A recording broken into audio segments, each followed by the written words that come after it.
Hi friends, sa Matthew 28 verse 19 ay ibinigay ng ating Panginoong Hesukristo ang kanyang huling abilin sa kanyang mga alagad. Ito ay upang sila ay humayo at gawing alagad ang mga tao na susunod sa kanyang banal na mga katuruan. Pero alam po natin na maraming mga Kristiyano at baka isa na kayo dito na hindi naman sumusunod doon sa habilin at utos ng ating Panginoong Hesukristo upang humayo for us to go and make disciples of all nations. Hayaan niyo pong i-clarify ko sa inyo, ayon na din sa chapter 28, kung bakit kailangan nating humayo. Una po, makikita natin dito sa Matthew 28, 12 to 15, nang ma-realize ng mga sundalo na yung binabantayan nila ay wala na at wala na doon yung bangkay ng ating Panginoong Hesukristo dahil nga nabuhay na siya, sila po ay pumunta doon sa mga leader ng bansa at tinanong nila kung ano ang gagawin. At ang sabi doon sa verse 13, saying, "Tell them, his disciple come at night and stole him away while we slept. And if this comes to the governor's ear, we will appease him and make you secure." So they took the money and did as they were instructed, and this saying is commonly reported among the Jews until today. Bakit po natin kailangang humayo at ipangaral ang mabuting balita at gawing alagad ang mga tao? Sapagkat meron din pong nagbabalita ng mali. Yun pong mga sundalo na naroon ang unang pangunahing tagapagdala ng maling pabalita na sabihin nila, ay hindi naman talaga nabuhay si Jesus. Ang ginawa ng kanyang mga alagad, kinuha yung kanyang bangkay at pagkatapos ayun, nagpipretend sila ngayon na nabuhay ang Panginoong Jesus nila, ganyan. At sila ay naging tagapagbalita ng maling balita. Alam niyo po, marami naman na talagang relihiyon ngayon. Pero ang dami pong mga maling iniaaral, maling ibinabalita. Kaya kailangan nating humayo upang magsabi ng tama ng buong pabalita. Otherwise po, napakalalakas din ng boses, kagaya ng mga sundalo na ito na binayaran, kagaya nila na may pondong malalaki ang kanilang mga samahan, pero mali po ang kanilang ibinabalita. Mantakin mo naman niyo, ang kaligtasan daw ay sa pamamagitan ng pag-anib sa kanilang samahan. O di kaya naman, ang kaligtasan daw ay sa pamamagitan ng mga gagawin mo, ng mga etc.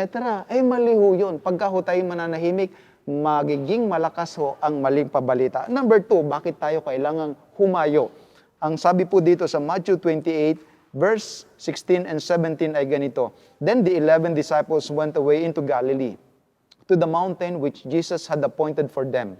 When they saw him, they worshiped him, but some doubted." Hindi lamang ho merong nagbabalita ng maling balita, kundi meron din hong mga nagdududa sa balita. Maliwanag ho yan dito sa Matthew 28 na yung iba ay sumamba sa ating Panginoong Hesukristo, pero yung iba naman ay nagdududa.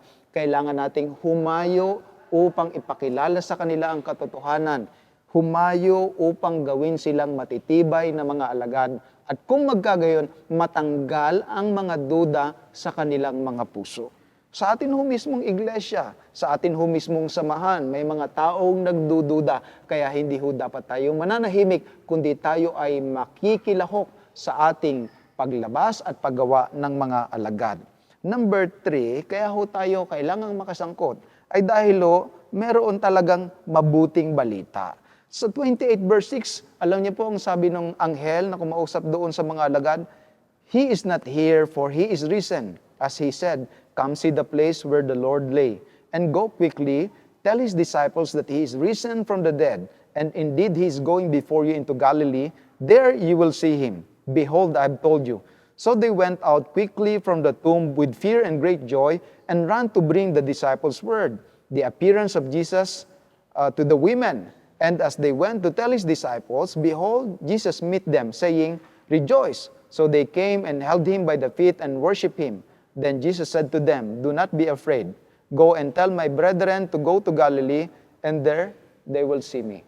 Bakit ho tayo kailangang humayo at makisangkot talaga? Sapagkat meron ho talagang mabuting, maganda, napaka-powerful na balita na kailangan ho nating ibahagi sa mga tao. Na si Jesus ho ay hindi patay. na si Jesus ay nabuhay na maguli at lahat ng sasampalataya sa Kanya na mag-undergo, dadanas at magkakaroon ng prospect ng kamatayan ay hindi kailangang mag-alaala sapagkat ang sino mang sumampalataya sa Kanya ay merong buhay na walang hanggan. Ang sino mang sumasampalataya sa Kanya, sabi sa aklat ng Juan, Kapitulo 11, ay merong pagkabuhay na mag-uli. Kaya may magandang balita tayong ibinabalita, kaya tayo nakikisama. And lastly, meron ng kapangyarihan na kalakip ng pabalita. Sabi sa Matthew 28:18, "And Jesus spoke to them saying, All authority has been given to me in heaven and in earth. Go therefore and make disciples of all nations, baptizing them in the name of the Father, the Son, and the Holy Spirit, teaching them to observe all things that I have commanded you. And lo, I am with you always, even to the end of the age." Ipapapansin ko po sa inyo yung salitang all dito. Sabi ni Jesus Christ, all authority has been given to me. Kaya ang kanya pong utos, ang sabi niya dito ay, we have to go into all the nations. At ang ituturo po natin ay all things. At ang assurance po niya, kasama natin siya always and all the time, even to the end of the age. Yun pong kapangyarihan at kakayanan nating magbalita ay hindi nakasalalay sa ating budget. Hindi nakasalalay sa ability natin. Hindi po ito nakasalalay kung anong resources meron tayo.